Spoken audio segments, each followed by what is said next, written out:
Hey everybody, it's Tay. We're back another week. And today is Wednesday, May. Is today the 10th? I think it's the 10th. Today I had a pretty good day. And I feel like I have a lot that I want to talk about.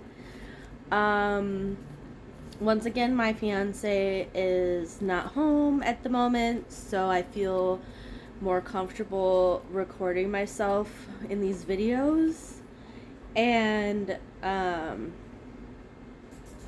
yeah. So, if you don't know who I am, my name is Taylor. I am 31 years old, and I live in Minnesota. I've lived in Minnesota my entire life.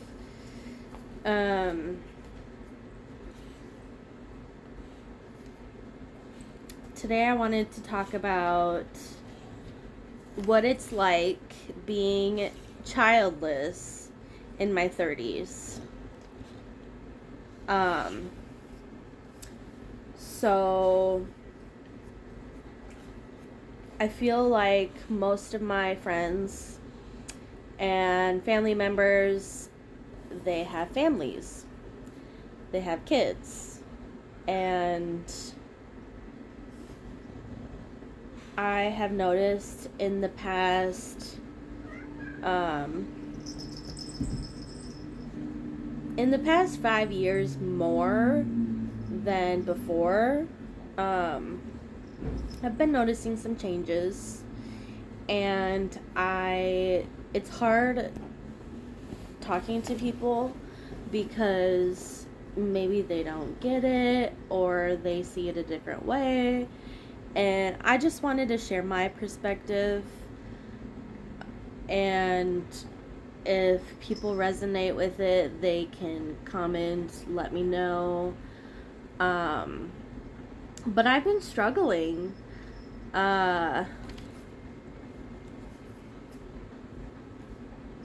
I am childless by choice for the most part. I have been on birth control pills for most of my adult life. I think I started when I was like 13 or 14 because I had really bad acne.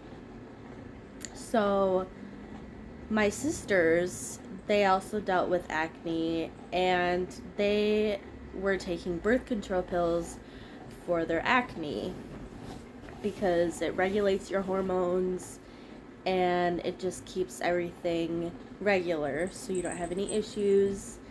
And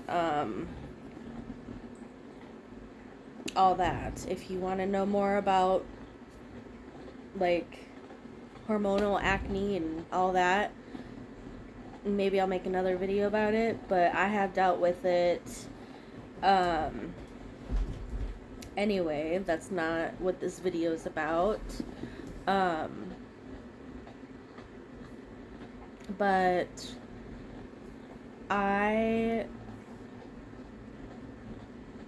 there were some scares where I thought, oh shit, I forgot to take my pill, and then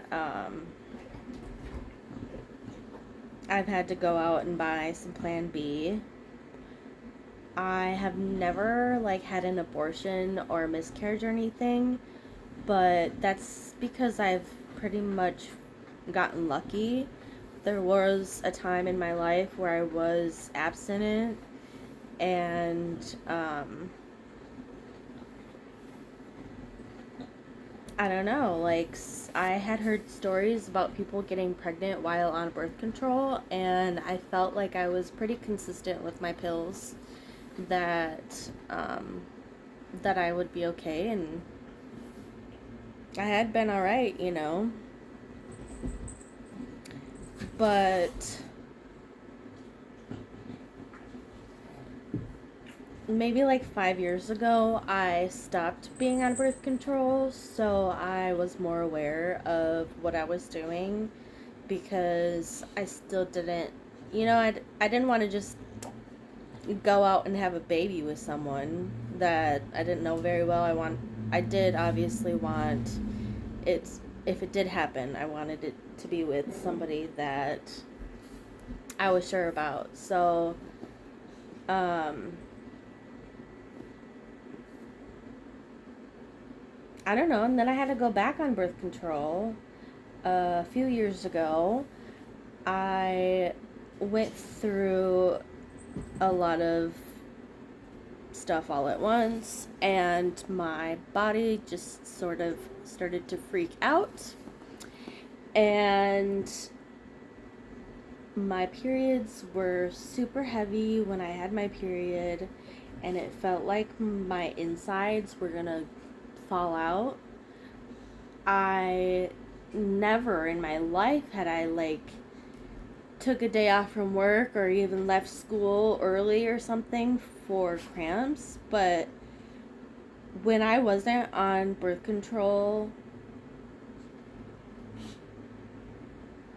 and I was going through all that stress and I messed up all my hormones and everything, I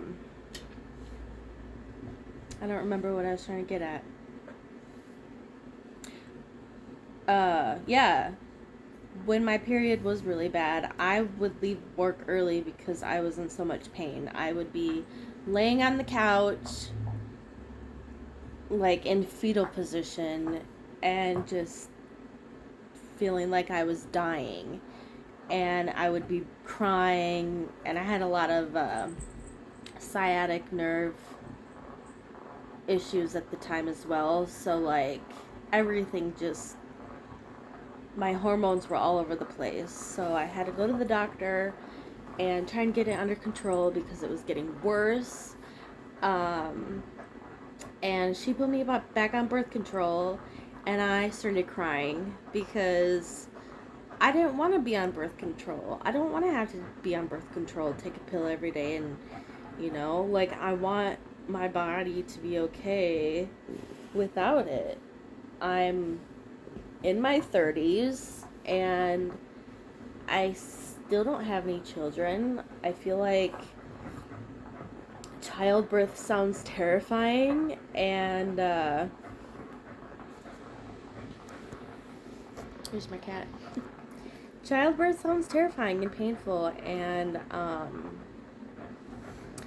I'm scared. So anyway, I'm still on birth control, but I do think that maybe next year I could try to get off it. I don't know. So, for the most part, I am childless by choice. And my fiance, he doesn't have any kids from anybody else. Meatball. And, so it's exciting because I feel like a lot of the guys that you would meet today, my age, they all have kids. And it's nice to be with somebody who doesn't. And we can just start a family, I guess. So, yeah. With that being said, I do have 5 animals. 2 dogs, 3 cats. I made a video introducing them. Check that out. And I work a full-time job. And that's really it. I mean, taking care of dogs is a huge responsibility for me because they're bigger, they shed more, they're more rambunctious, they slobber everywhere, and I feel like they're a bigger responsibility, so it's been nice having that. Sorry. it's nice having that as like a distraction, I guess, or like, I mean, I'm learning to take care of these animals that I didn't have any patience for in the beginning. So, I don't know, I've grown and I feel like I kind of do want to have a baby, but obviously I can't right now because on birth control. Um, and I would like to get situated into a bigger home, and then maybe I could start doing, the nursery stuff in a room. I don't know.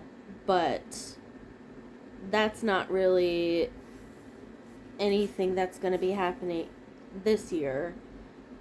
And I've really struggled with feeling lonely. So, my sisters have kids. They live in different towns. So, I don't get to see them that often. I don't talk to them that often. Now he's gonna sit behind me. So, anyway, yeah, my friends, they don't really reach out very often. They have kids, and I kind of got sick of asking people to hang out and them like saying, "Oh, I have the kids." Because for a while, I did tell people, like, I don't care, like, I'll hang out with you and your kids, like, that's fine. But, um, it just doesn't really seem like they want to. And I don't know, maybe it feels like a burden, but like honestly, feeling lonely is not desirable, you know? I've been doing, well, obviously, I listen to a lot of podcasts, and I think I heard on a podcast that loneliness is not good for you compared to, obviously, compared to like having a community, having friends and family to talk to on a regular basis that you can lean on. Um,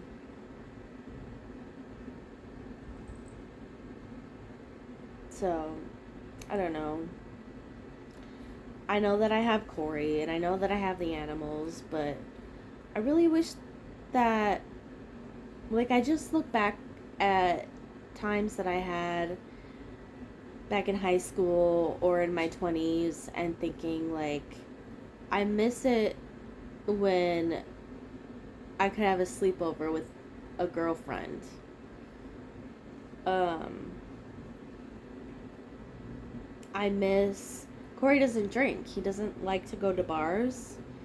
And that was kind of what my ex wanted to do all of the time. So I had gone from doing that to just staying at home.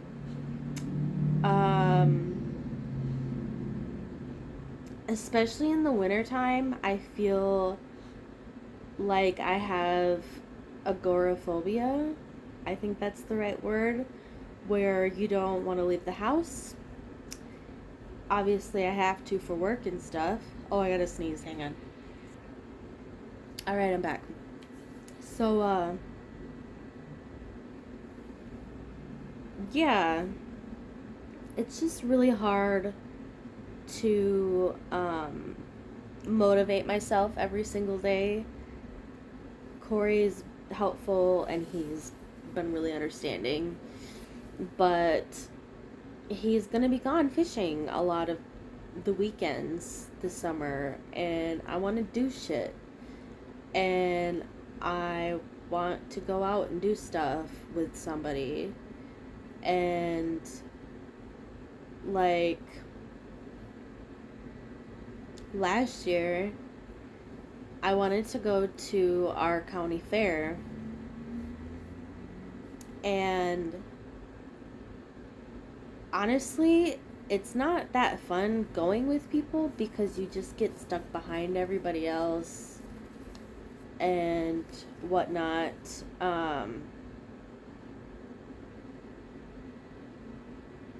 But I went to the fair by myself. I think I went like 2 or 3 days, and yeah, I don't know, like it wasn't that bad. And you meet up with people, and they're like, "Who are you with?" And it's like, I'm not here with anybody. So it just it was nice to be able to like show myself that I could do it, but at the same time, like you see everybody chatting with their friends and family that they came with and like having a good time, and it's just not as fun when you're by yourself. So another thing is I get bored. I know that I have stuff that I could do around the house, but it's just hard to like motivate myself a lot of times. I feel like after I hang out with a friend, I feel happier and I feel like I'm more willing to like organize my books or, do something productive at home. Whereas before I was just like feeling bad about myself because I'm by myself. It's just dumb. When I say it out loud, it sounds so stupid. And I told that to my therapist. I got a new therapist. And I'm like, it just sounds so dumb to say it out loud. And she's like, well, that's what's coming up for you. So here I am telling the world, the YouTube world, about my personal issues. But people that have kids might not see this. Let's see, I took some notes, so I'm reading my notes. So I get that people that don't have kids, they can do whatever they want, right? They can sleep in, they can have a dirty house, they don't have to make 3 meals every single day for a baby and then clean up after it,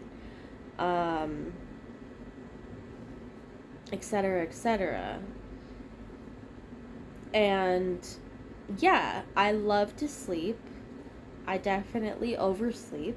That's what like depression does, is for me anyways. I sleep.